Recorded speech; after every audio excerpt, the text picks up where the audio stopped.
il n'y aurait pas d'harmonie déterminable par l'accord si l'on ne passait par le nouveau régime de voix. C'est-à-dire qu'il y a eu des accords auparavant. Il y a eu une notion d'accord, mais disons qu'elle n'a pas. C'est un accord vertical qui traversait l'ensemble des voix, alors que là, ça n'est plus du tout ce qui régissait l'ensemble des voix. Donc là, on passe dans un. Il y avait ces petits textes qu'on retrouve de la Camerata de Florence, de Monteverdi, des auteurs comme ça de cette époque-là, qui s'appuyaient énormément sur le savoir-faire des chanteurs, c'est-à-dire que c'est les chanteurs qui ont amorcé cette façon de faire et qui ont inventé avec les compositeurs, c'est-à-dire il y avait une rencontre continuelle, constante, c'est-à-dire un travail très serré entre des poètes, des poètes plutôt lyriques comme Pétrarque, Pétrarque, Le Tasse, enfin ils sont plusieurs, Rinuccini, des chanteurs et des compositeurs. Entrer déjà en lutte ou entrer déjà en conflit, deux directions possibles qu'on appelle ordinairement, de manière très très vulgaire, l'horizontal et le vertical. La mélodie étant par nature horizontale, étant dite horizontale, et l'harmonie avec les accords entre sons, impliquant un contrôle vertical traversant plusieurs lignes horizontales. Et puis, je saute un tout autre aspect. Ça, c'est une chose. Là, mon cheminement horizontal de la musique mélodique, ma construction verticale des accords, ça, éventuellement, l'harmonie ne se définira par accord que lorsque la ligne verticale acquerra, sous des raisons quelconques, une espèce d'autonomie. Vous voyez qu'ensuite, l'histoire de la musique, enfin, telle que je vous appelle, c'est pas l'histoire de la musique, posera le vrai problème, c'est que de tout temps en musique, c'était toujours les diagonales qui existaient, comme en peinture, comme partout. Donc, que tout ça était abstrait. Donc, il y avait un grand problème musical général, mettant en jeu le concept, à savoir mélodie horizontale, harmonie verticale, et leur combinaison diagonale.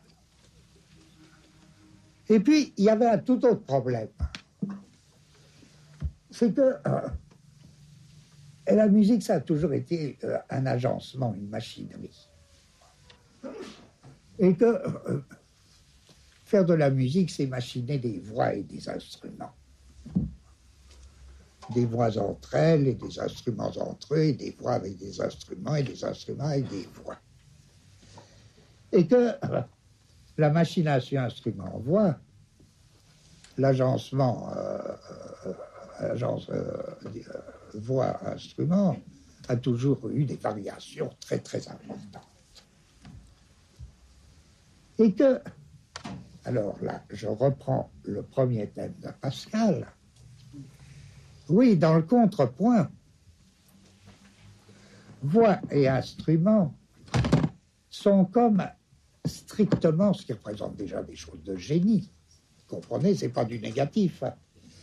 Sont d'une certaine manière interchangeables. Interchangeables, qu'est-ce que ça veut dire? Enfin, je parle très vite, vous me corrigerez. Vous qui savez, là, je vois déjà que tu as l'œil sévère, alors ça m'inquiète un peu. Supposons. Et puis, avec la musique, avec le début de la musique baroque, au contraire, là, alors je reprends ce que je reprends pas, plutôt je renvoie à ce que Pascal vient de dire. il y a des différences de nature très fortes qui apparaissent, mais entre les voix, d'où l'importance de la basse continue, là, toute cette histoire de la basse et de l'aigu, mais aussi, il va y avoir de nouveaux rapports voix-instrument qui va engendrer alors un type de machination entre les voix et instruments tout à fait différent. Si bien, est-ce que plutôt que faire dépendre harmonie-accord de l'histoire des voix, on ne pourrait pas considérer que c'est comme deux faces? J'ai quelque chose à dire. Oui. C'est important. Bon, une fois dit que tout ce qu'a dit Pascal est absolument correct, il me semble qu'il y a, c'est correct et important, il y a une espèce de renversement qu'il faudrait établir, à savoir que la modification est interne à la machine musicale et va secondairement, enfin, c'est pas que ce soit moins important, c'est tout aussi important, mais va secondairement arriver au niveau des voix. C'est-à-dire que c'est après coup que les voix vont être transformées. Qu'est-ce qui se passe avec le passage de la musique, je sais pas, de musique classique à l'époque et le passage au baroque, ce qui est un acte révolutionnaire et qui est marqué par des étapes très très tranchées. J'essaye de les nommer, c'est principalement Monteverdi, Buxtehude et Bach.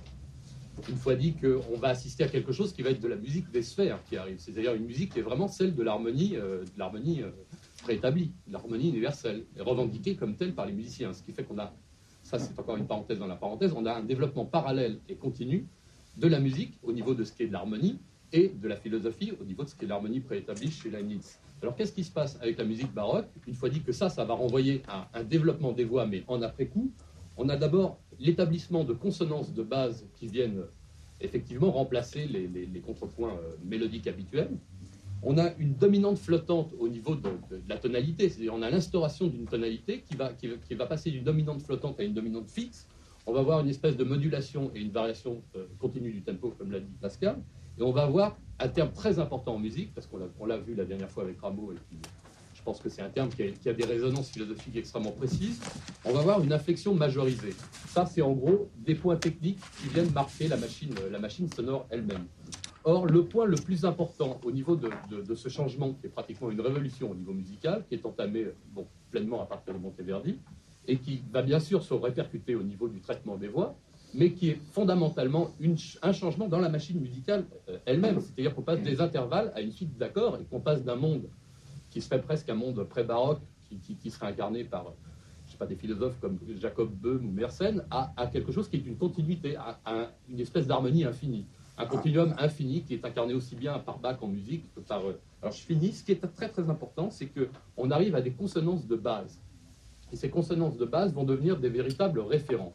Et ce qu'il faudrait que tu expliques, parce que je pense que tu avais commencé tout à l'heure, c'est que ces termes de consonance et résonance qui sont aussi importantes pour un musicien, elles ont, je pense, leur pendant en philosophie et surtout chez Leibniz. Et que c'est ces consonances et ces résonances qui vont donner vie à toute une série d'harmoniques qui vont être justement la résonance et la consonance des accords entre eux qui vont donner naissance à un nouveau monde qui va être le monde de l'harmonie, le monde de la musique de sphère, le monde de l'harmonie préétablie en musique. Et je pense que si tu définissais un petit peu ce qu'était la consonance et la résonance en musique, si tu arrivais à expliquer ça, ce serait bien. Enfin, une fois dit que... Voilà. Alors, c'est moi qui ai tout brouillé en mettant... Parce que maintenant, ça se complique, ça devient pour moi encore plus intéressant, parce que vous voyez, tout se passe comme si on pourrait dire trois choses. Pascal disait, elle, dans son exposé, elle nous disait, prenez bien conscience que quelque chose de nouveau surgit au niveau des voix. Et que c'est cette différence qui éclate au niveau des voix, qui n'était pas comprise dans la musique précédente, dans la musique de la Renaissance. C'est cette différence qui va rendre possible l'harmonie par l'accord.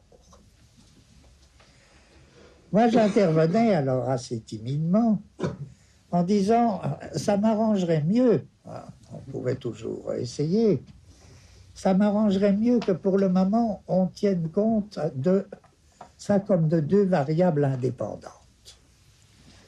D'une part, pour des raisons à voir, vient de suggérer d'ailleurs Richard. L'harmonie se définit par l'accord et non plus par la... je sais plus quoi,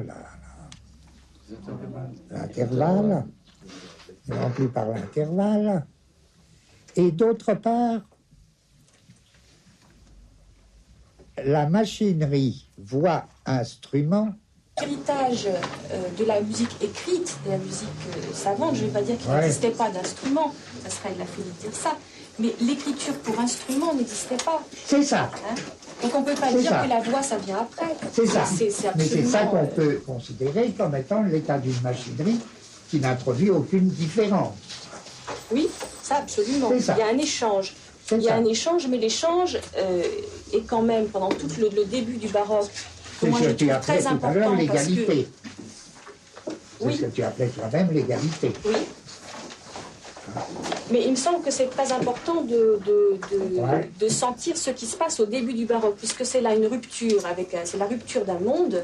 Il y a l'écriture, l'écriture du contrepoint de Buxtehude, par exemple, c'est déjà un peu plus tard, c'est en Allemagne, et en Allemagne, le baroque est venu très très tard, et ils ont conservé l'écriture du contrepoint, ils ne l'ont jamais lâché. D'accord. Eux, par contre. Alors, ça, il n'y a pas de problème là-dessus. Mais je veux dire, la troisième position de Richard était, est-ce qu'on ne peut pas encore même commencer par définir l'apport baroque des accords, d'où son appel à repartir d'une définition des consonances et des dissonances. Oui. Va commencer par le catalogue des accords mais la dissonance, et des résonances harmoniques, oui. Oui, mais les dissonances ne sont pas harmoniques au départ. Les dissonances, elles sont mélodiques, elles sont expressives. Et c'est le fait que les voix expriment des choses... c'est le fait d'une telle expressivité des voix qui permet le chromatisme. C'est très intéressant. Parce que là, je ne sais pas si tu as raison, mais tu rejustifies et tu maintiens ton primat. Remarquez, c'est une toute petite différence. Tu maintiens ton primat de libre. Que, à ton avis, pour comprendre le problème, il faut partir des voix. Ouais. Alors c'est très possible, mais c'est ça que je voudrais les instruments passent leur temps à imiter les voix. Je fais juste une remarque. À cette époque-là. Toutes les indications instrumentales sont col cantare, comme les voix, comme toutes les imitations des... Mais ça, c'est un argument historique. Il est très précieux. Une fois dit que ce n'est pas du tout une négation par rapport à ce que dit Pascal, c'est plutôt une confirmation, mais le chromatisme, qui est effectivement une des composantes fondamentales qui vont rentrer dans la construction de la musique baroque. Et cette espèce de généralisation d'un chromatisme un peu primaire par rapport à celui qui va se développer ensuite, mais qui est quand même très très important parce que c'est une espèce de retournement de la musique. D'ailleurs, on va parler d'un chromatisme retourné aussi, parce que j'ai Monteverdi. Pour ce chromatisme qui naît pleinement avec Monteverdi, qui fait partie pleinement de son style, s'applique à la musique elle-même. Et c'est pas après coup, ou en même temps si on veut, mais je veux dire que c'est par inférence, presque par déférence, que ça va s'appliquer aux voix. La seule chose qui me choque un petit peu, enfin ce qui me gêne un petit peu, c'est de dire que la musique préexiste pas avant le baroque et que tout est sous-déterminé, surdéterminé par les voix. D'accord, on laisse là. Hein. On laisse là parce que ça m'intéresse, la différence des deux positions déjà. Mais je sens qu'il n'y a aucun conflit. C'est en effet, toi tu tiens en effet, il faudra savoir pourquoi tu tiens. Ça m'intéresse quand à la limite. Parce que là, dans le contrepoint, tout ce qui est dissonant, et encore, il faut comprendre, et là je parle un peu pour tout le monde, qu'il y a, à l'époque de la Renaissance, on s'appuie sur la résonance, sur les principes de résonance, qui sont les premières résonances du son.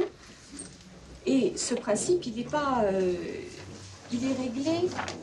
On fait attention à ce que les voix se superposent en respectant la résonance. Bon. Tu ne peux pas expliquer un peu ce que c'est que la résonance? Je pense que ça serait important pour tout le monde. Oui, mais ce qui nous intéressera plus, c'est la consonance. Et la consonance, oui, ben, la résonance, c'est la résonance. Non, continue. Pas toi, parce que j'ai besoin de son ami à lui. Donc, tu continues, consonance, résonance, je suppose qu'on va y arriver. Continue en employant les mots. Et donc, dans l'écriture de contrepoint qui régit l'unité de la résonance, on prépare les dissonances, c'est-à-dire le contrepoint, c'est le mouvement. Pourquoi des voix vont pas entrer en collision? Pourquoi elles vont pouvoir toujours laisser de l'air, un espace les unes entre les autres? C'est une ouverture formidable aux dissonances. Ça, tu as complètement raison. Or, là, j'ai pas besoin de faire. C'est une application brute. Qu'est-ce qu'il faut retenir de l'harmonie préétablie chez Leibniz? C'est une ouverture. Et du fameux « le meilleur des mondes possibles », c'est une ouverture formidable aux dissonances. C'est un art de la dissonance. Absolument. Et ce que je voudrais dire aussi, c'est que quand je dis voix, là, quand je parle du contrepoint et que je dis voix, je ne dis pas forcément la voix chantée. C'est ce qu'on appelle, on dit voix en musique, c'est-à-dire la conduite des voix, qu'elles soient instrumentales ou vocales, on appelle ça une voix. Hein, là, je voudrais le dire. À chaque fois que je dis voix, ça ne veut pas dire voix chantée. Hein? Bien sûr. Je voulais. Voilà. Je lis là dans le livre classique sur la musique baroque.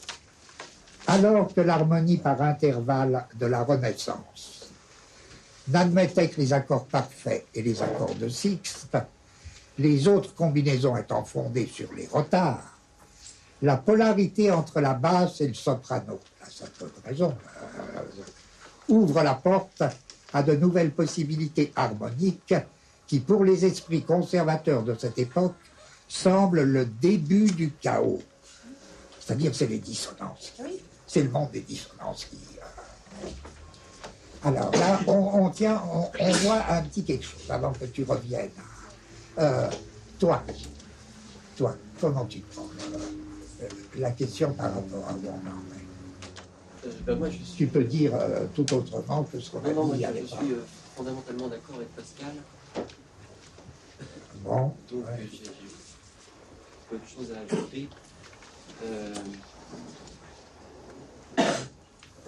Moi, je pense qu'il y a une chose qui est fondamentale, c'est la musique, la polyphonie franco-flamande, c'était aussi avant tout une musique sacrée et qui refusait, à mon sens, l'expressivité. Et c'est ce désir de faire entrer l'expression des sentiments dans la musique, donc qui va passer par la monodie accompagnée et par l'emploi du chromatisme et de certaines formules. Donc je pense qu'il y a également un rapport au texte et à la voix. Là, je peux poser, et la question est peut-être prématurée, parce que je ne suis pas du tout sûr de moi, ça va de soi. Quand vous dites tous les deux, avant, il n'y avait pas, enfin je simplifie, il n'y avait pas expressivité. Moi, j'avais tendance plutôt à penser que la découverte baroque de l'harmonie allait fonder une toute nouvelle expressivité. Et que c'est cette nouvelle expressivité qui allait faire scandale. Parce qu'avant, il y avait bien une expressivité. La musique était parfaitement expressive. Et il me semble que c'est confirmé par tous ceux, enfin appelons-les par facilité, par tous ceux qui sont réactionnaires au moment de l'époque de la musique baroque. Tous ceux qui voudraient revenir en arrière, et dont le thème principal est le baroque, où la découverte des accords, de l'harmonie par accord, flanque en l'air l'expressivité. La vraie expressivité, c'était quoi? C'était, pour eux, c'était l'inflexion. C'était l'inflexion mélodique. Mais il a présenté comme étant la seule expressivité, c'est bien. Alors, je pense par exemple à un auteur qui musicalement est en effet retardataire par rapport à son temps, à Rousseau. Sa position contre l'harmonie, la position de Rousseau contre l'harmonie baroque, c'est tout le temps. Mais vous tuez l'expressivité. L'expressivité ne dépend pas des accords.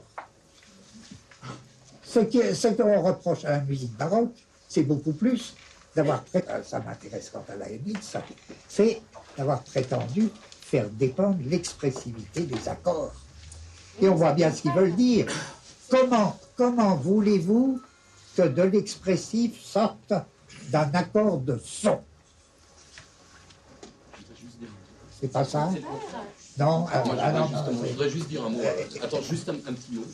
C'est qu'il faudrait se mettre, pour les gens qui ne connaissent pas, dans la position des gens qui écoutaient au début du siècle le Pierrot lunaire de Schoenberg. L'inflexion du récitatif, c'est exactement ce qui se passe dans les madrigals, enfin, dans les pièces de Monteverdi en général.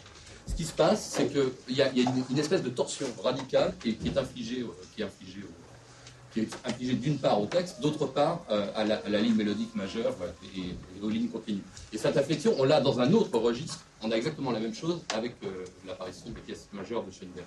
Mais la chose principale que je vais dire, c'est que peut-être par-delà tout ce qu'on a pu dire sur l'expressivité, sur le changement harmonique lui-même, quoique le problème des âmes harmoniques devient prépondérant, et j'insiste là-dessus, c'est-à-dire que le fait qu'il y ait une dominante fixe à la place d'une dominante flottante est un point très très important, c'est qu'on rentre dans un monde avec la musique baroque de la simultanéité, et qu'on passe effectivement à un monde du vertical.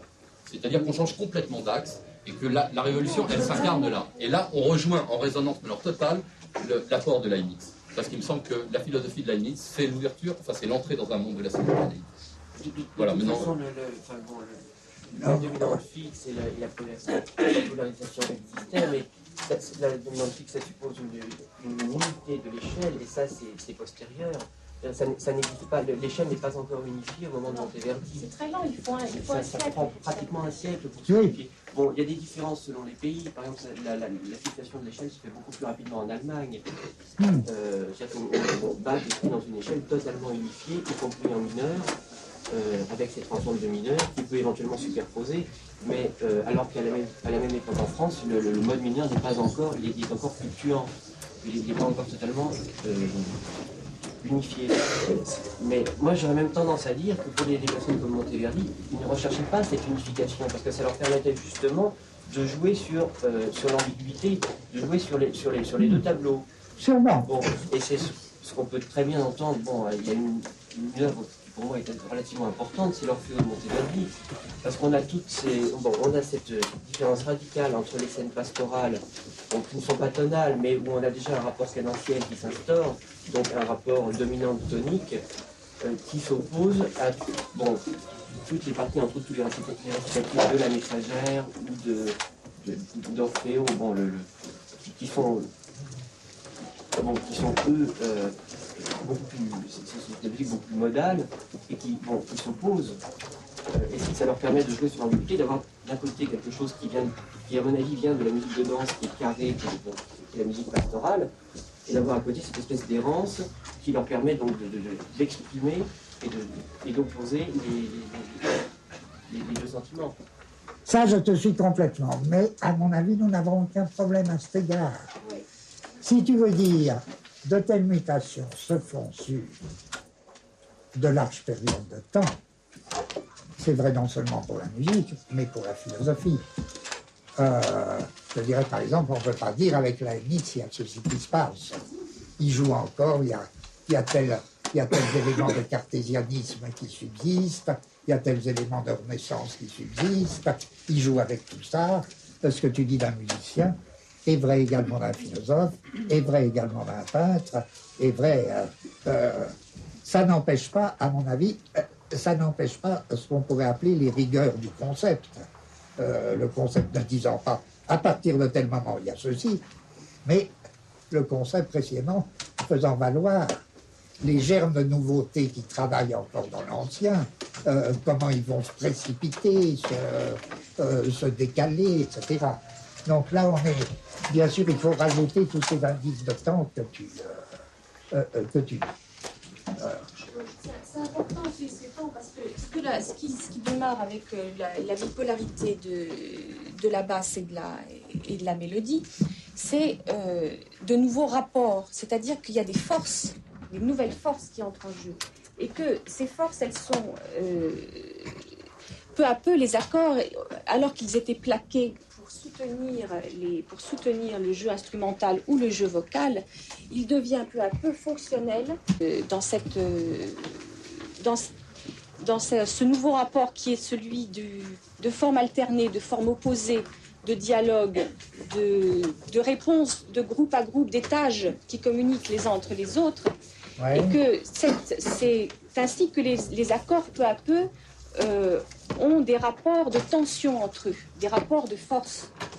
Donc, il y a un rapport essentiel qui naît, qui est le rapport de quinte, et qui va être déterminant pour la construction du système de consonance.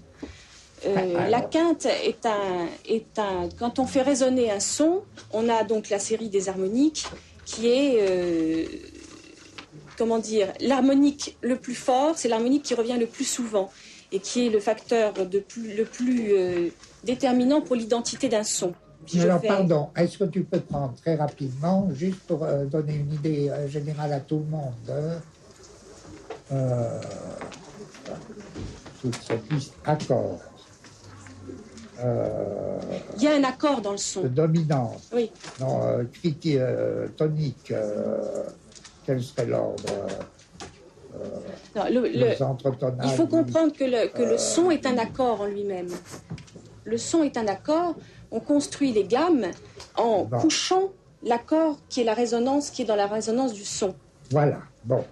En le portant, c'est-à-dire quelque chose qui est simultané, est couché et reporté à l'horizontale et donne des points qui constituent la gamme tonale, la gamme d'une tonique. Et c'est un rapport de parenté qui est créé dans une tension. Et cette tension, elle se constitue par l'harmonique qui est la quinte, qui est le troisième harmonique. Donc j'ai un centre tonique déjà. Voilà, il y a un centre tonique, c'est un point X. Un point, on prend un son et on dit ce son, ça va être... Et j'ai des harmoniques. Voilà. J'ai un centre tonique et des harmoniques. Hein? Bon, mais tout son qu'on a... Qu'est-ce qui me donne là-dessus? Dominante.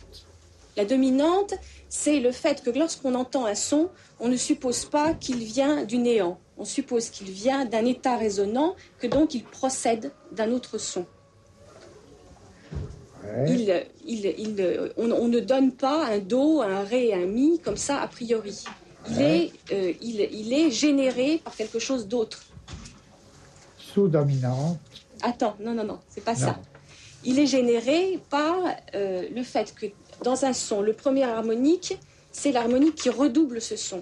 C'est-à-dire, on a un do, l'harmonique 1, ça va être do, le do d'au-dessus, l'octave, qui est dans un rapport d'identité, il n'y a pas d'altérité. C'est-à-dire que ce do va avoir encore les mêmes harmoniques, ça ne va rien ouvrir. Il n'y a pas de génération. La première génération, c'est le second harmonique important, c'est-à-dire celui qui reviendra le plus souvent, mais en deuxième importance, disons, et ça va être la quinte. Bam, bam, voilà une quinte. Et ça, c'est la dominante de tout son. Et la dominante, la quinte ou dominante, c'est, comment dire, l'expression de la première altérité d'un son. C'est-à-dire, c'est ce qui va générer un cycle qui va ouvrir les sons les uns aux autres. Ça va? Et c'est très important parce que c'est là qu'il y a une tension qui fait que les sons ne sont pas des mesures juxtaposées, mais ont un rapport dynamique les uns entre les autres, un rapport où la résonance est conçue comme quelque chose d'extrêmement précis. On ne peut pas se promener n'importe comment. Et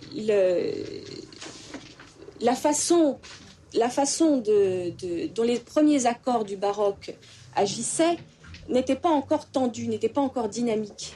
Et je crois qu'il y a un lien, moi j'explique ça comme ça, je crois que certaines personnes le ressentent aussi dans la musique, il y a un lien entre le fait qu'il y a une tension dramatique, il y a une ouverture des tensions dans la musique, dans le pathétique, dans l'expression propre au baroque, qui fait qu'on a besoin de trouver dans les sons des appuis qui vont construire des progressions de tension, des progressions qui vont devenir de plus en plus hiérarchiques, qui vont devenir fonctionnelles les unes par rapport aux autres. Je vais trop vite. Pardon de reprendre alors tout de suite ma question. Ces découvertes Au baroque, le cycle des de quintes. l'accord, de l'harmonie par accord. Oui, mais tout ça, ça va lentement, parce que par exemple, Rameau a une... D'accord, ça va très lentement sous les conditions que... Et c'est très lié aux besoins de la musique, c'est très lié aux besoins d'exprimer des choses... Mais est-ce que ce n'est pas une voie, précisément, où tu pouvais faire ton explication indépendamment du problème des voix? Et... Je sais pas, non, pas vraiment. Monteverdi, non, tous les auteurs qui ont été déterminants, qui ont été vraiment des normes, oui, c'est ça qui ont commencé par travailler avec les voix. C'était le madrigal. Le madrigal est vraiment la forme qui évolue le plus vite et qui apporte le plus. Il n'y a pas un madrigaliste qui ne fait pas un madrigal qui apporte une nouveauté entre les années... Mais je ne peux pas dire cette conduite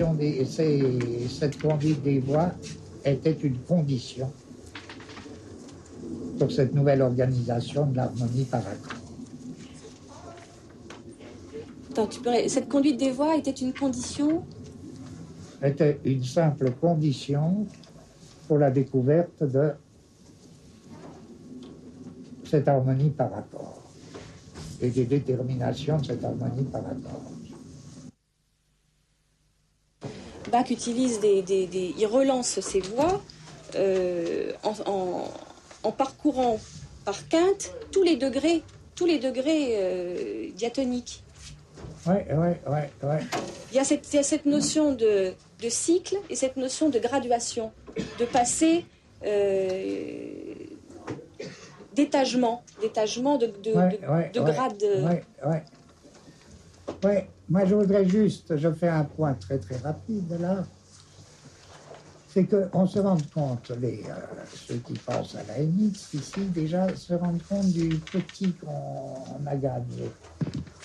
Que lorsque la NX parle de l'accord des âmes entre elles, on peut se dire, bon, ben, c'est une manière de parler, comme ça, il y a l'équivalent chez Malebranche, chez Descartes, il y a l'équivalent chez plein de philosophes. Eh bien, peut-être pas. Peut-être pas. Peut-être qu'il introduit déjà une notion d'accord qui n'est pas loin de ce qui se passe à ce moment-là, ou ce qui s'est passé dans la musique, et que les rapports entre monades tels qu'on les a vus, vous savez, il y a une principale, des dominantes, des sous-dominantes, peu importe, mais tout ça est très lié à quelque chose d'absolument nouveau, au point que c'est pas comme on le dit, une variante concernant les théories de l'union de l'âme et du corps, la NX. C'est pas une variante, c'est quelque chose de tout à fait nouveau et qui est lié à une nouvelle conception de l'harmonie. Bien qu'il ne puisse pas l'invoquer, pour la raison qu'a dit Vincent, c'est que c'est une conception de l'harmonie qui s'élabore. Et sans doute dans plusieurs domaines, elle s'élabore. Je dirais, elle doit s'élaborer à la fois en astronomie, en physique, en mathématiques, en musique, en philosophie, et qu'elle s'élabore sur des dizaines d'années. Et enfin, c'est confus, mais on avance un petit peu. Tu as quelque chose à ajouter là, Vincent? Non, pas pour l'instant. Pas pour l'instant. Oui, tu voulais. Non, j'ai juste dressé une table des harmonies pour que les gens voient que quand un son est donné fondamentalement, il y a des résonances qui arrivent par niveau. C'est exactement ce qu'a expliqué Pascal. Mais peut-être que vu de manière projetée, on arrive à comprendre qu'arrive la quinte, la tierce, la septième, la neuvième. Ils sont une fois dit que la table des harmonies commence par l'octave. Ainsi de suite. L'harmonique, c'est une partielle du son fondamental qui vient...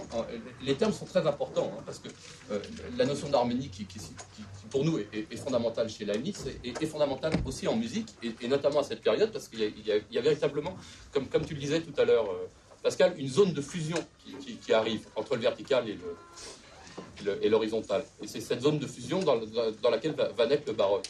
Alors le rapport de consonance, de projection, de virtualité. Les résonances de l'accord, la table des harmoniques, ce sont à la lettre, littéralement, des virtualités. On est dans un monde où règne une temporalité, enfin, temporalité c'est peut-être pas un bon mot, mais où règne une simultanéité. La simultanéité est représentée d'abord par le son et ensuite par les accords, puis par les successions d'accords, mais non pas dans leur succession, mais dans leur interpénétration, donc sur un axe littéralement vertical.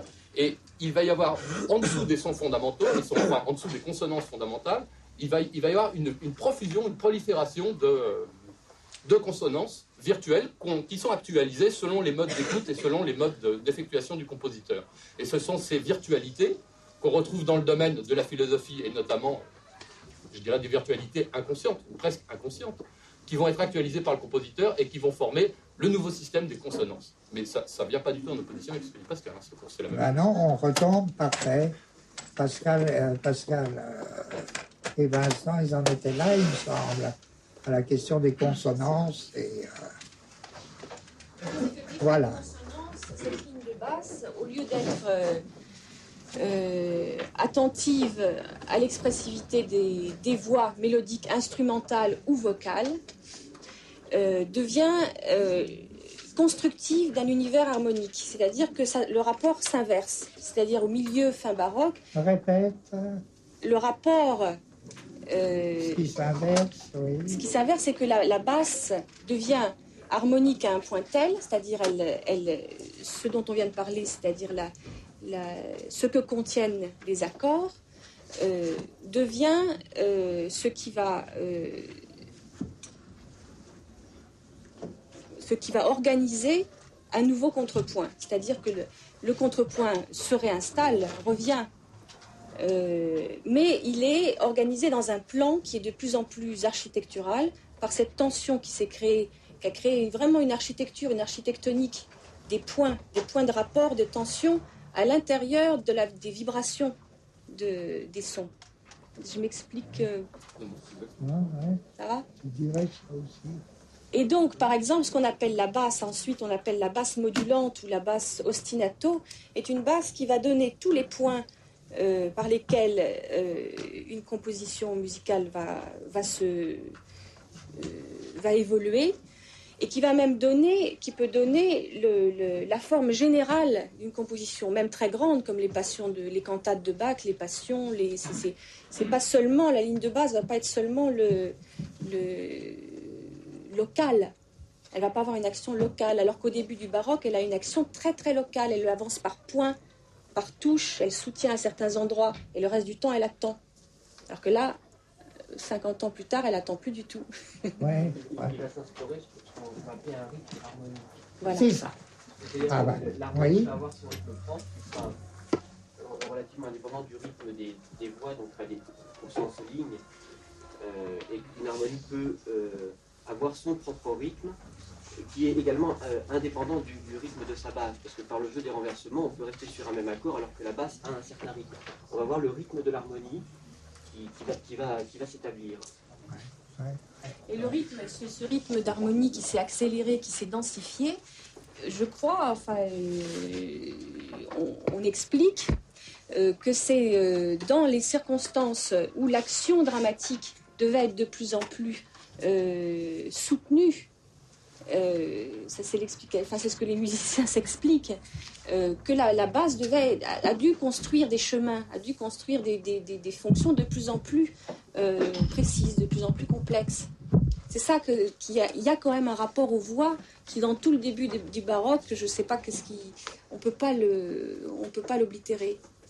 Ensuite, ça devient instrumental parce que tout se rapporte dans les formes du style concertant instrumental, qui est l'héritier vraiment des façons des madrigaux et des...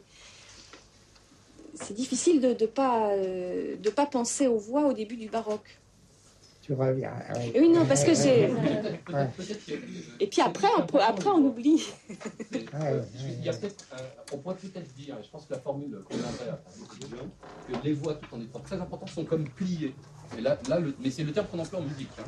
Elles sont Oui, les voix pliées, elles sont pliées ça sur existe, l'axe vertical. C'est pas, Bah, c'est tu pas l'as une pas métaphore. employé, Hein. d'ailleurs. C'est exactement ce que tu viens de dire. Tout à l'heure. C'est-à-dire que les voix sont importantes, mais Oui, elles subissent un mouvement de torsion.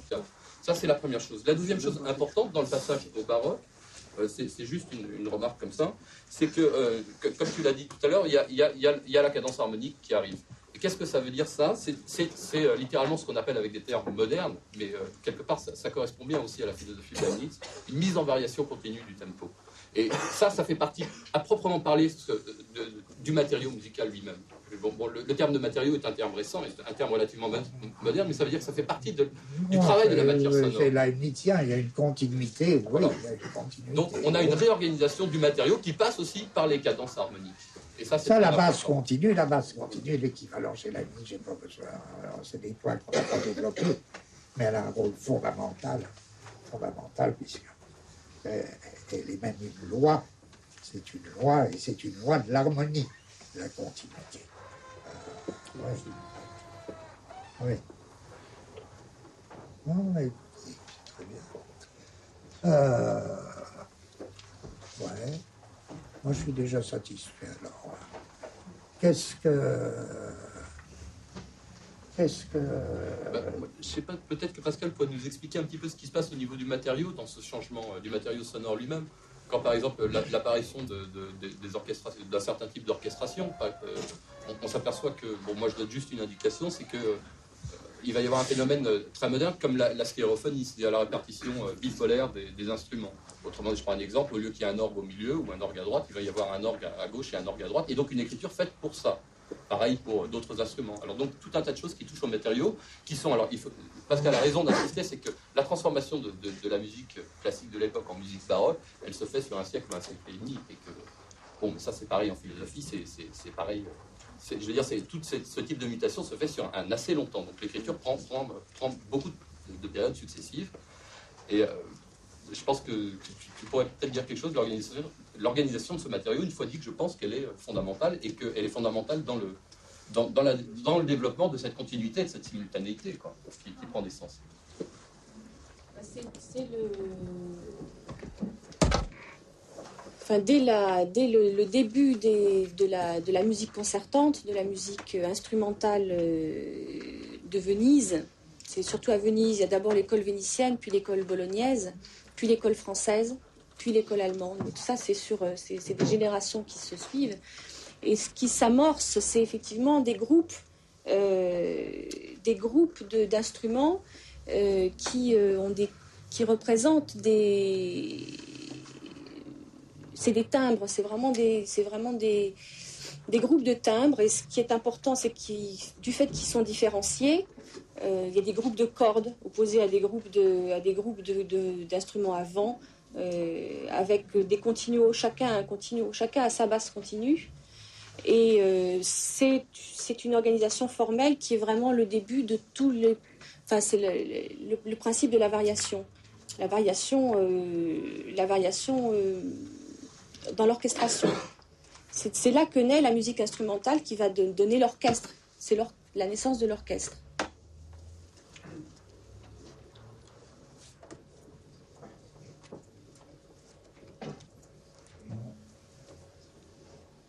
C'était pas tout à fait ça, hein? Ah si, moi ça m'a pas tout à fait. C'est-à-dire, moi j'essaye de te répondre sur un plan plus strict, enfin assez strictement musical, parce que je pense que c'est à toi de faire la relation avec Leibniz. Ah mais moi je ne veux plus rien faire. Moi je voudrais rêver, qu'on rêve ensemble à presque ceci. On aurait à travailler ensemble une autre année. Eh bien, qu'est-ce qu'on se serait dit là en ce moment? On se serait dit, eh bien, c'est ça, ceux qui pourront. C'est ça qu'on va faire. Parce que bizarrement, il me semble que c'est pas fait vraiment. Il ne s'agit pas d'appliquer les notions de musique complexe à la Leibniz. Il s'agirait vraiment de chercher dans la Leibniz en quoi cette idée, d'une part, d'un accord des âmes, d'autre part, alors, d'une espèce de changement de direction où l'accord des âmes devient accord des âmes avec les corps. N'a pu se faire qu'en même temps, système, non mais par là, n'a pu se faire qu'en même temps que la musique opérait, à mon avis, c'est pour ça que je tenais et que j'essaie de réintroduire toujours mon indépendance des deux facteurs, à deux moments corrélatifs qui ont constitué la musique baroque et qui est la découverte de l'harmonie par accord avec tout ce qu'on vous a montré comme signification, c'est-à-dire les composantes internes, finalement, les composantes internes du corps résonnant.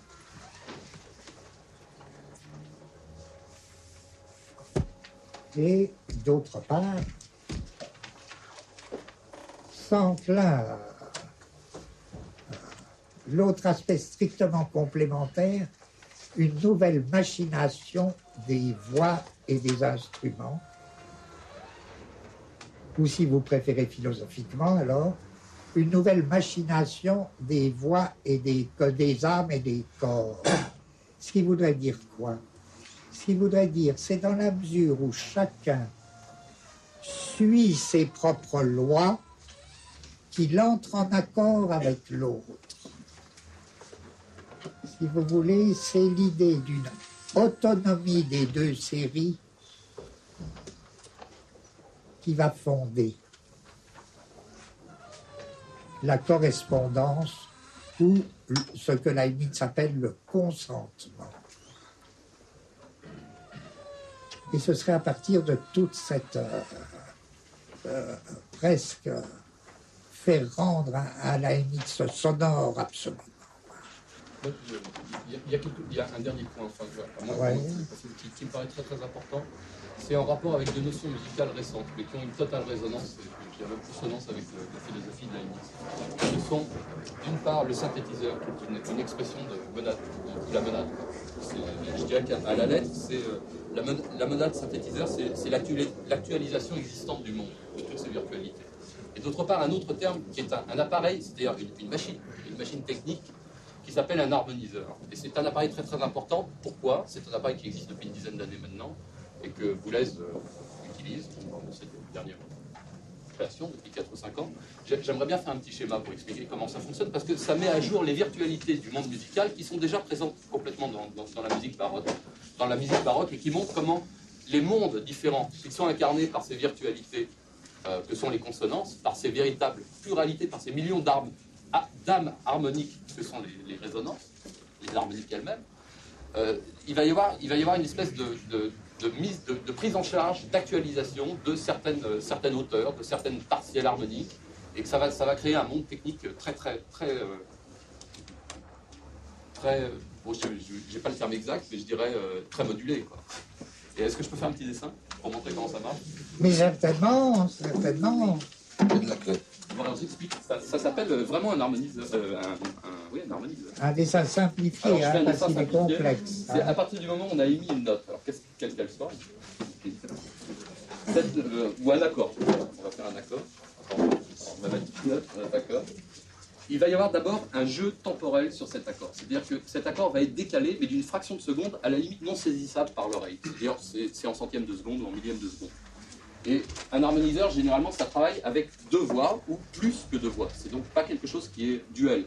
C'est-à-dire qu'il va donner naissance à partir d'un accord donc unique, qui est déjà lui-même constitué d'une pluralité de notes et donc d'une pluralité de consonances, à une pluralité de voix. Et cette machine, qui donc vient se situer ici, va traiter cet accord de manière à ce qu'il fasse résonner des accords préétablis par le compositeur et qui peuvent varier de l'un à l'autre. Et j'en prends 2 comme exemple, mais on peut en imaginer donc beaucoup. Alors techniquement, ça se passe par un retard sur le temps qui n'est pas perceptible par l'oreille, puisque c'est un retard de l'ordre du centième de seconde ou du millième de seconde.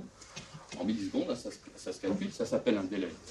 En millisecondes. Et à partir de cet accord, je vais pouvoir avoir ici par exemple la quinte, où la cinquième de l'accord, ici la tierce, c'est pareil pour une note, hein, que ce soit un accord ou pour une note, donc avoir des consonances de consonances. Et ce monde, qui est un monde de virtualité possible, évidemment, enfin, en vrai possible, qui est un monde de virtualité actualisable, est actualisable selon le désir, enfin selon les lois de composition qu'aura impliqué le compositeur.